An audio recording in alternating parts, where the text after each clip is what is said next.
નમસ્કાર, હું છું નિકેતા શુક્લા અને શરૂ કરીએ સકારાત્મક ખબરોની આજની કડી ગુડ ન્યૂઝ ગુજરાત. કોવિડના કારણે સમગ્ર વિશ્વમાં ઉદ્ભવેલી પરિસ્થિતિના કારણે અનેક લોકોના જીવન બદલાયા અને ખાસ તો લોકોને પરિવારની મહત્તા સમજાઈ. ત્યારે આજે 40 દેશોમાં ફરી ચૂકેલા અને 2 દાયકાઓ સુધી પરદેશમાં રહી ચૂકેલા એક એવા ગુજરાતીની વાત કરવા જઈ રહ્યા છીએ કે જેમણે પૈસાની સામે પરિવારને પ્રાધાન્ય આપી કરી રહ્યા છે તેમના મનને સંતોષ આપતું કાર્ય. 17 થી 18 વર્ષ હું દેશ બહાર દુબઈમાં રહ્યો. ત્યાં એક MNCમાં એઝ અ ડેટર તરીકે કામ કરતો હતો. કામ સાથે સાથે મારે ટ્રાવેલિંગ રહેતું હતું. એમાં હું 40+ કન્ટ્રી મેં ટ્રાવેલ કર્યા છે, જેમાં African countries, middle east countries અને એશિયન કન્ટ્રીઝ સાઈડ. દુબઈની સાથે સાથે હું નાઇજીરિયા, કેન્યા, તાન્ઝાનિયા, રવાન્ડા અને સાઉથ આફ્રિકા કન્ટ્રીમાં પણ રહ્યો છું. આ 17 વર્ષની એક યાદગાર પળ કહું તો એક પ્રોજેક્ટ પર કામ કરતો હતો, જેનું પ્રોજેક્ટનું નામ હતું યુથ એમ્પાવરમેન્ટ. અમે યંગ એન્ટરપ્રિનર્સને મેન્ટર્સ કરતા હતા અને આ પ્રોગ્રામને સપોર્ટ કરતા હતા વર્લ્ડના renowned organisation just like UN foundation, McKinsey, Ernst and young.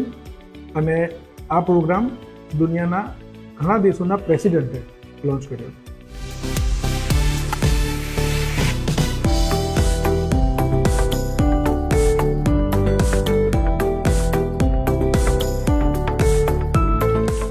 કહેવાય છે ને, ધન ધાન્ય ફૂલે લચકેલી મુજ માતૃભૂમિ લહેરાય.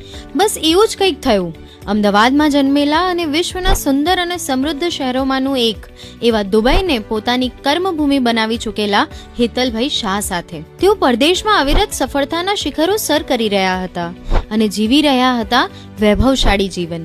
પણ અચાનક એવી તો કઈ બાબત બની વર્ષ 2020માં જેણે તેમને ઝંઝોડી મૂક્યા અને રાતોરાત કર્મભૂમિને ત્યાગી તેઓ પરત આવ્યા અમદાવાદ અને 2 વર્ષ સુધી માત્ર ઘરે રહીને પરિવાર સાથે જ વિતાવ્યો સમય.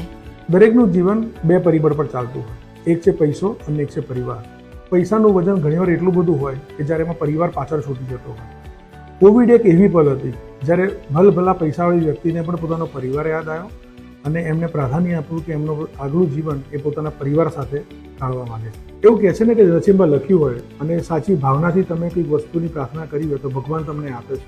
બસ એક એવી જ પણ મારી સાથે બની અને મને કલ્પવૃક્ષનો માર્ગ ચીંધ્યો અને હું કલ્પવૃક્ષ સાથે જોડાયો. ખાદ્ય, ખોરાક, આરોગ્યની જાળવણી, આધ્યાત્મિક અને હાથશાળની વસ્તુઓ વગેરેની બનાવટથી લઈને વેચાણ કરતી આ સંસ્થા શું સમાજને કંઈક પરત કરવાની મહેચ્છા સાથે કરી રહી છે કામ? 1999 થી 2017 સુધી 18 વર્ષ સુધી હું ટીચિંગ ફિલ્ડમાં હતો. પણ ત્યારબાદ સમાજને કંઈક ઉત્તમ આપી શકાય એ વિચારથી મેં કલ્પવૃક્ષના બીજ વાવ્યા અને આજે એ માત્ર 30-35 પ્રોડક્ટ વાળું બીજ વિશાળ વટવૃક્ષ બની ગયું છે અને લગભગ અત્યારે 700 થી વધારે પ્રોડક્ટમાં અમે કામ કરી રહ્યા છીએ. સવારે ટૂથબ્રશથી લઈ બપોરના સાત્વિક ભોજન સુધી, જેમાં હાથથી ખાંડેલા મસાલાનો પણ સમાવેશ થાય છે તથા કાંસાના વાસણો અને નેચરલ કપડાનો પણ સમાવેશ થાય છે. અત્યારે અમારી હાજરી સમગ્ર ભારતમાં અને દુબઈમાં છે.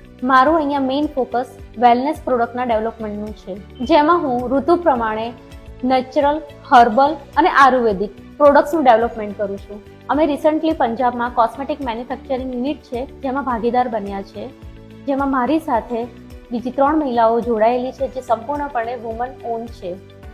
એક સમયના ડ્રગ એડિક્ટ છોકરાઓને અત્યારે અમે કામ આપીને એને મુખ્ય ધારા તરફ વાળી રહ્યા છીએ. ઈચ્છુક વિમન્સને જાંગડ ઉપર આપણે ખૂવીની પ્રોડક્ટ્સ આપીએ છીએ, જેમાંથી એ પોતાનો ધંધો કરે છે અને જ્યારે માલ વેચાય ત્યારે એનું પેમેન્ટ આપણને કરે છે. એટલે એમને 0 ઇન્વેસ્ટમેન્ટ ઉપર આપણે આ ધંધો કરવા માટે ફૂલ્લી સપોર્ટ કરીએ છીએ. આવા જ એક ટચ પોઈન્ટમાંથી એક બેન છે જેમનું નામ છે પિંકીબેન, જે અમદાવાદ સ્થિત છે. એમને સ્ટાર્ટ કર્યું હતું એઝ અ હોમ સ્ટોર. આજે એમની ફૂલ સ્કેલ દુકાન છે. હું ખોવી ઓર્ગેનિક સાથે 7 થી 8 વર્ષથી જોડાયેલી છું. મેં જ્યારે ચાલુ કર્યું સ્ટાર્ટઅપ ત્યારે મને એવું લાગ્યું કે હું જે વસ્તુ પ્યોર ખાઈ રહી છું એ બીજાને પ્રોવાઈડ કરું.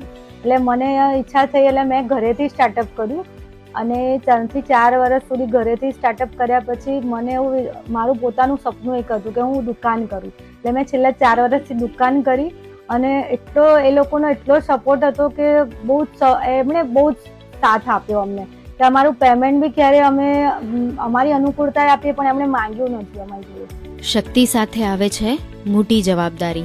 જો આ વાત થોડા વધુ લોકો સમજી જાય તો અનેક સમસ્યાઓનું મળી શકે છે સમાધાન. ગુડ ન્યૂઝ ગુજરાત માટે અમદાવાદથી ક્ષમા કામદાર.